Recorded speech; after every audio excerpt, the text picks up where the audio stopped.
तो थोड़ा सा इतिहास के बारे में बताइए कि कहाँ से शुरू हुआ और हम आज कहाँ पहुंचे। बहुत इंटरेस्टिंग इतिहास है, मेरे पास स्लाइड भी मैं आपको दिखाऊंगा जी।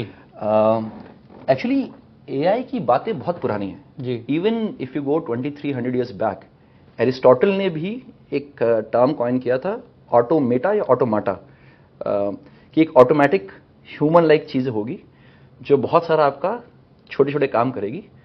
उनका मन था कि ये स्लेवरी खत्म करेगी उस जमाने में, जो काम कोई नहीं करना चाहता है वो ये ऑटोमाटा करेगा। तो इस तरह की बातें कि कुछ होगा जो ह्यूमन इंटेलिजेंस के जैसा होगा और छोटे कामों में यूज होगा, ये सदियों से चल रहा है।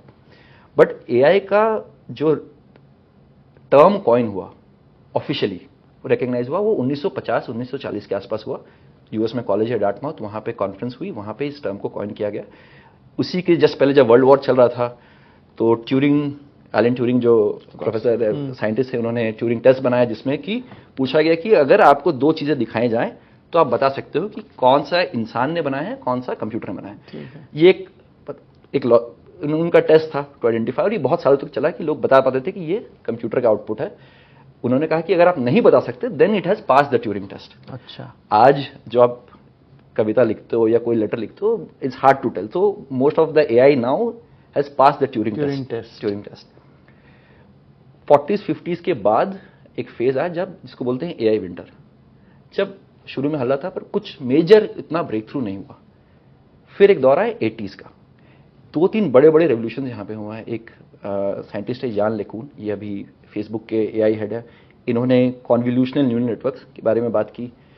86 में एक प्रोफेसर है जेफरी हिंटन, जिन्होंने बैक प्रोपेगेशन के बारे में बात की, और आज सारा एआई टेक्नोलॉजी बैक प्रोपेगेशन पर चलता है। इसके बारे में बात करेंगे। तो और फन फैक्ट इंडियन ऑडियंस के लिए, जेफरी हिंटन के जो दादा थे उनका नाम था एवरेस्ट हिंटन, जिसके नाम पे जो पहाड़ है माउंट एवरेस्ट। Of course.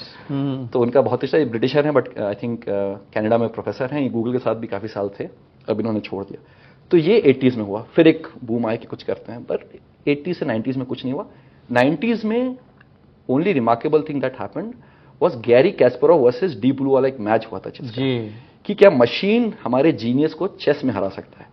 और चेस आज भी एक ब्रेनी गेम माना जाता है, उसमें करीब 10⁻37 या 40 कॉम्बिनेशंस होते हैं।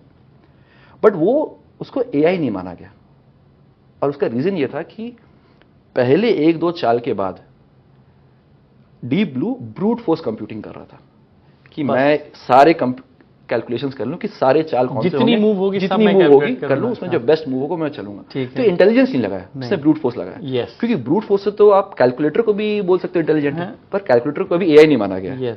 तो ये बहुत बड़ा डिस्टिंक्शन है। अच्छा। तो लोगों ने बोला कि हाँ, मशीन इंटेलिजेंट हो गई है इन ब्रूट फोर्स, बट गणित कर सकते, करेक्ट, इंटेलिजेंट नहीं थी। ठीक। तो ये भी उस समय चला, थोड़ा हल्ला हुआ, फिर कुछ नहीं हुआ। 2006-07 की बात है, तो उस समय वापस कॉन्वोल्यूशनल न्यूरल नेटवर्क की बात आई। उस समय चला था कि इमेज को हम समझ सकते हैं कि नहीं।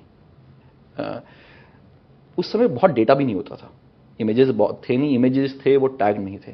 तो एक प्रोफेसर हैं फेफे ली करके, उन्होंने अपनी टीम के साथ लाखों इमेजेस को मैनुअली टैग किया। ठीक है, कि ये कैट है, ये डॉग है, ये कैट के पीछे डॉग है, ये पीला डॉग है, नीला डॉग है, सारे कॉम्बिनेशंस उन्होंने बताए। और ये डेटा ओपन सोर्स किया और बोला कि आप इस पर ट्रेन करें and we will run a competition called ImageNet. Net neural network से आता है, इमेज क्योंकि आप इमेज को डिटेक्ट कर रहे हैं।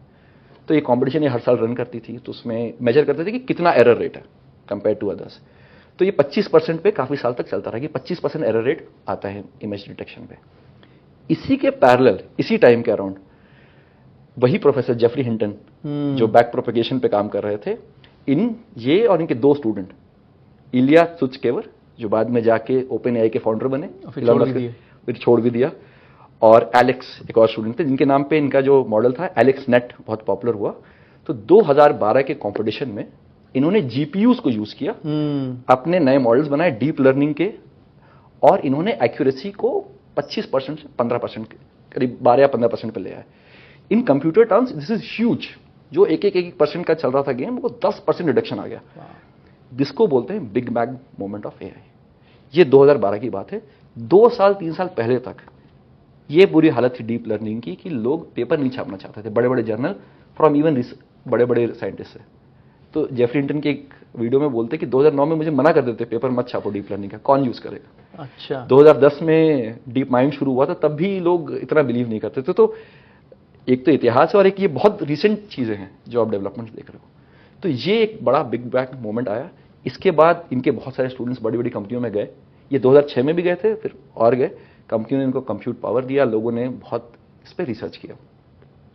फिर एक मोमेंट आया और ये चेस से रिलेटेड है। 2016 में एक कंपनी है डीप माइंड, यस, जो मैंने बताया 2010 में बनी थी, लंदन की है, यस, फाउंडेड बाय डेमिस हासाबिस, जिनको अभी आपने नोबेल मिला। यस, उनका सिंगापुर से भी कनेक्शन है, उनकी माँ सिंगापुरियन है, तो वो हाफ सिंगापुरियन है। तो 2016 में इन्होंने एक गेम है गो। यस। गो और चेस में बस इतना फर्क है कि गो में होते हैं करीब 10 to the power 170 combinations, chess में होते हैं 10 टू पावर 30।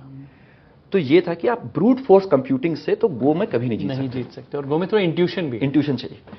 तो ये था कि कंप्यूट तो इतना कभी आएगा नहीं, उतनी एनर्जी कभी आएगी नहीं, तो आप क्या मॉडल्स को ऐसे ट्रेन कर सकते हो कि वो बेस्ट के कुछ गेसेस करे, इंटेलिजेंस लगाए, जो चेस में नहीं था। फेमस मूव 37, तो उसमें आता। तो उन्होंने ये ट्रेन किया, मॉडल लॉन्च हुआ।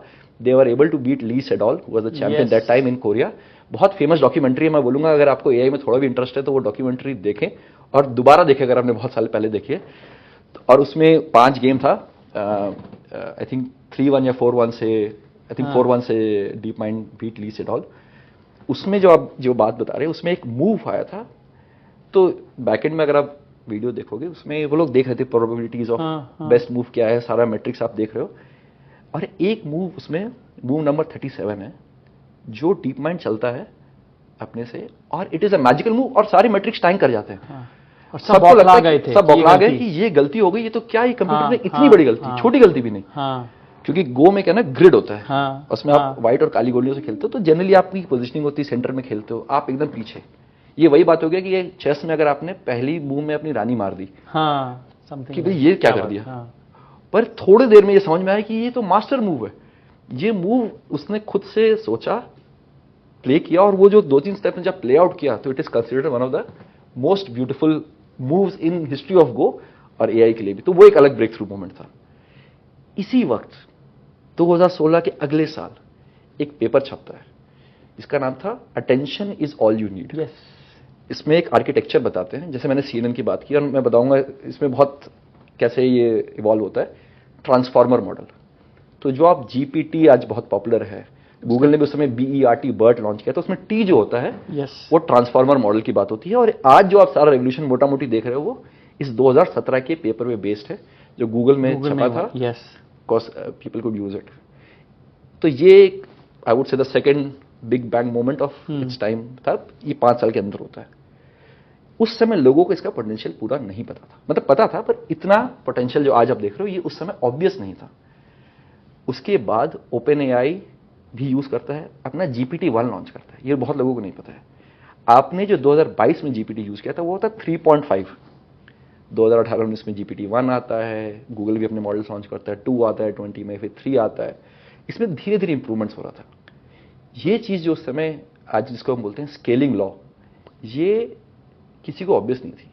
तो ओवर टाइम 2017 के बाद जैसे जैसे ये मोर डेटा पे they were training these systems on, it kept getting better, and as you are putting more GPUs behind it, it kept getting better. तो अचानक से आपका परफॉर्मेंस बहुत इंप्रूव हो गया। एंड देन जब 2022 में OpenAI ने अपना मॉडल रिलीज किया, एंड आई थिंक क्योंकि उन्होंने भी ऐसा टेस्ट लॉन्च किया था, it was the fastest app to get 200 million users, तब आई थिंक आम जनता को पता चला कि AI से आप बात कर सकते हो, चीजें क्रिएट कर सकती हो। AI का एक सेगमेंट आया, जनरेटिव AI, जो आज भी बहुत लोग सोचते हैं कि AI में सिर्फ फोटो बनाना, टेक्स्ट करना, वो बहुत छोटा सेगमेंट है AI का। AI में बहुत अच्छे अच्छे काम हो रहे हैं। तो ये हुआ। इसके बाद आई थिंक पूरे इंडस्ट्री में एक रेवोल्यूशन आया, सारी बड़ी कंपनियां इन्वेस्ट कर रही हैं खुल के इसमें।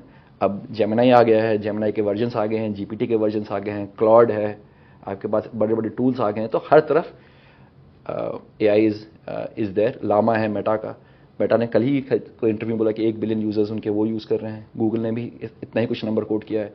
ChatGPT कहता है 500-600 मिलियन उनके यूजर्स हैं।